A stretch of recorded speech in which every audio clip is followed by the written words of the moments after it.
Hola, mi nombre es Susana Black, soy estudiante de la Cátedra de Relaciones Económicas Internacionales 1 de quinto semestre de la Universidad Santa María. Este video corresponde a la actividad número 5 de la cátedra. Este video se trata acerca del panorama internacional de junio de 2024. Comenzamos con las perspectivas y retos del nuevo corredor económico India-Oriente Próximo-Europa, propuesto en la cumbre de líderes del G20 de septiembre de 2023. Este tiene un potencial de impulsar el crecimiento económico y la integración regional en estas tres importantes regiones. Sin embargo, enfrenta una serie de retos que deben abordarse para que pueda materializarse con éxito. Entre las perspectivas positivas del IMEC se encuentra la posibilidad de facilitar el comercio y la inversión entre India, Oriente Próximo y Europa, creando nuevas oportunidades de negocio y empleo. Además, la integración de los mercados y la infraestructura en estas regiones podría promover una mayor estabilidad económica y política en un contexto global cada vez más incierto. Por otro lado, el IMEC enfrenta grandes desafíos, como la falta de coordinación entre los países involucrados, barreras comerciales y regulatorias, la seguridad en la región de Oriente Próximo, así como en la sostenibilidad ambiental y en los proyectos de infraestructura que se desarrollen en el marco de este corredor económico. Para superar estos retos será necesario un fuerte compromiso político y una cooperación efectiva entre los países participantes, como una inversión significativa en infraestructura, tecnología y recursos humanos. Además, se requerirá una cuidadosa gestión de los impactos socioambientales y la participación de la sociedad civil en el diseño e implementación de los proyectos del IMEC. El corredor económico India-Oriente Próximo-Europa ofrece grandes oportunidades para el desarrollo económico y la integración regional, pero su éxito dependerá de la capacidad de los países involucrados para superar los desafíos y trabajar juntos en la materialización de esta ambiciosa iniciativa. Conflicto actual en el estrecho de Mandev. El estrecho de Mandev, que separa a Yemen de Djibouti y Eritrea, un pequeño punto en el estrangulamiento geográfico en el Mar Rojo, con una enorme influencia en los asuntos mundiales. Es la clave del control de casi toda la navegación del Océano Índico y del Mar Mediterráneo a través del Canal de Suez. Los recientes ataques con drones a la navegación comercial en el Bab al-Mandeb por parte de las fuerzas hutíes con base en Yemen ha provocado un despliegue de fuerzas de una coalición liderada por Estados Unidos para lanzar ataques contra objetivos controlados por los hutíes. Un grupo rebelde yemení conocido como los hutíes, que toman ese nombre por su fundador, comenzó un levantamiento en 2004 contra el gobierno oficial de Yemen, al que acusaban de ponerse del lado de Arabia Saudí. Desde 2014, los hutíes controlaban la capital de Saná y gran parte del oeste y el sur del país. Los hutíes son principalmente musulmanes chiíes vinculados a Irán, que han financiado su rebelión contra el gobierno de Yemen, de su mayoría suní, y sus ataques contra Arabia Saudí, liderada por suníes. A finales del 2023, los hutíes anunciaron que atacarían los barcos en el Bab al-Mandeb en apoyo al Hamas. Este grupo terrorista palestino, también respaldado por Irán, dirige la Franja de Gaza, que desde el 8 de octubre de 2023 está siendo objeto de una invasión y bombardeos por parte de Israel como respuesta a un atentado terrorista que mató a más de 1.000 personas en Israel. Desde entonces, las fuerzas hutíes han disparado misiles contra varios barcos en el estrecho, así como misiles contra Israel. El desenlace de este conflicto aún es incierto, ya que ambas partes continúan realizando acciones para aumentar su influencia en la región. Sin embargo, la presencia de agentes internacionales como Estados Unidos y países europeos han contribuido a mantener la situación bajo control y evitar una escalada mucho mayor del conflicto. Las consecuencias sociales y económicas de este conflicto son significativas, ya que el estrecho de Mandev es una de las principales rutas marítimas del mundo por donde transita una gran cantidad de petróleo y mercancías. Cualquier interrupción del tráfico marítimo en esta zona podría tener graves repercusiones a nivel mundial, afectando los precios tanto del petróleo y provocando una gran crisis económica. Este actual conflicto se centra principalmente en la lucha por el control de esta vía marítima, que conecta el Mar Rojo con el Golfo de Adén y el Océano Índico. Esta región estratégica es crucial para el comercio internacional, ya que es una de las rutas principales de tránsito para el transporte de petróleo y otras mercancías entre Asia y Europa. Este conflicto tiene múltiples facetas y múltiples actores involucrados. En primer lugar, podemos hablar de la rivalidad que hay entre Arabia Saudita e Irán, estas dos potencias regionales que compiten por su influencia en la región. Ambos países han apoyado diferentes grupos armados en la zona, lo que ha exacerbado las tensiones. Además, este conflicto se ve alimentado por la presencia de grupos terroristas como Al-Qaeda y el Estado Islámico, que operan en la región y buscan provocar la inestabilidad para sus propios fines. Por otro lado, también hay tensiones entre Etiopía y Eritrea, dos países vecinos que han estado en mucho conflicto durante décadas. Ambos países tienen intereses en la región y han desplegado tropas en la zona en respuesta a una escalada de tensiones. En el plano internacional, hay potencias como Estados Unidos, China y Rusia que también están involucradas en el conflicto, ya sea a través de la venta de armas a diferentes actores o mediante la presencia de sus flotas militares en la región. Se puede decir en pocas palabras que este conflicto es un reflejo de las complejas dinámicas geopolíticas y estratégicas que hay en juego en la región, y que la lucha por el control de esta importante vía marítima ha llevado a una escalada de tensiones entre diferentes actores regionales e internacionales, con consecuencias potencialmente devastadoras para la estabilidad y la seguridad en esta región. Nuevos desafíos de BRICS en virtud de su reciente ampliación. Con el anuncio de la ampliación de los BRICS, culmina un periodo de expectativa de 20 países que habían solicitado su ingreso al bloque económico. En un momento de enorme incertidumbre global, debido al conflicto en Ucrania, la decisión de extender invitaciones a 6 países, entre los que se encuentra Argentina, puede verse como una respuesta al reacomodo estratégico entre las alianzas políticas y económicas que aspiran a alcanzar un orden multipolar que termine de desplazar al bloque dominante de las democracias occidentales. Venezuela, al igual que Cuba, había emprendido una ofensiva diplomática para lograr su incorporación al BRICS. Una decisión de naturaleza económica con implicaciones geopolíticas en la época preelectoral del país suramericano.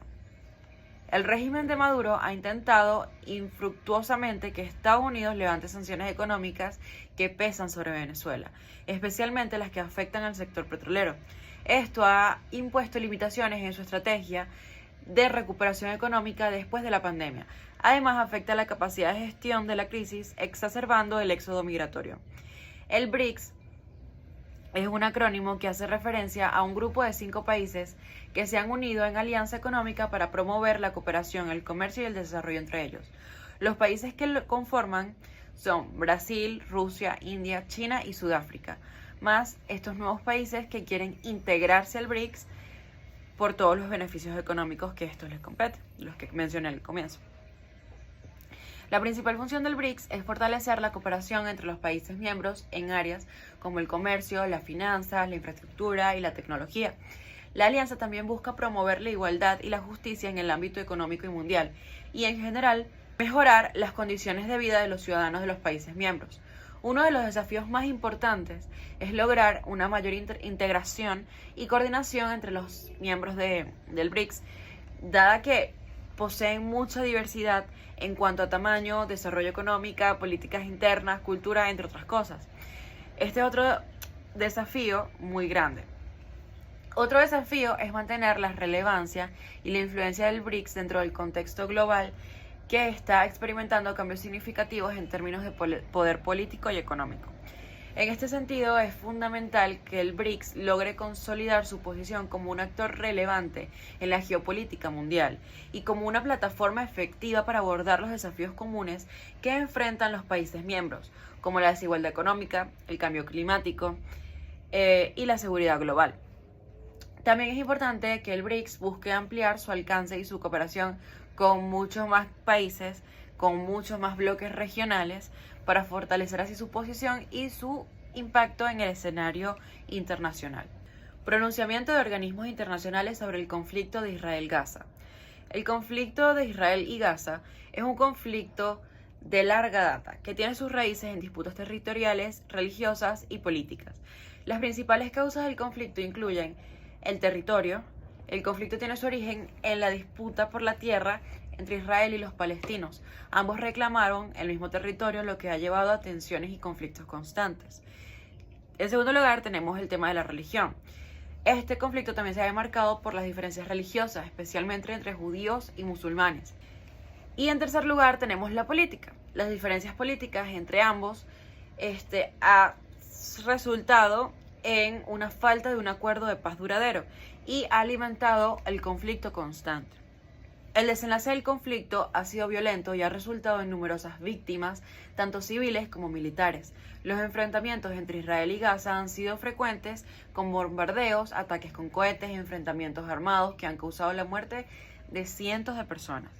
Las consecuencias del conflicto incluyen el desplazamiento de las personas, la destrucción de infraestructura, la polarización de la comunidad internacional, y este conflicto ha alargado la inestabilidad que hay en la región y ha dificultado mucho la búsqueda de una solución pacífica y duradera.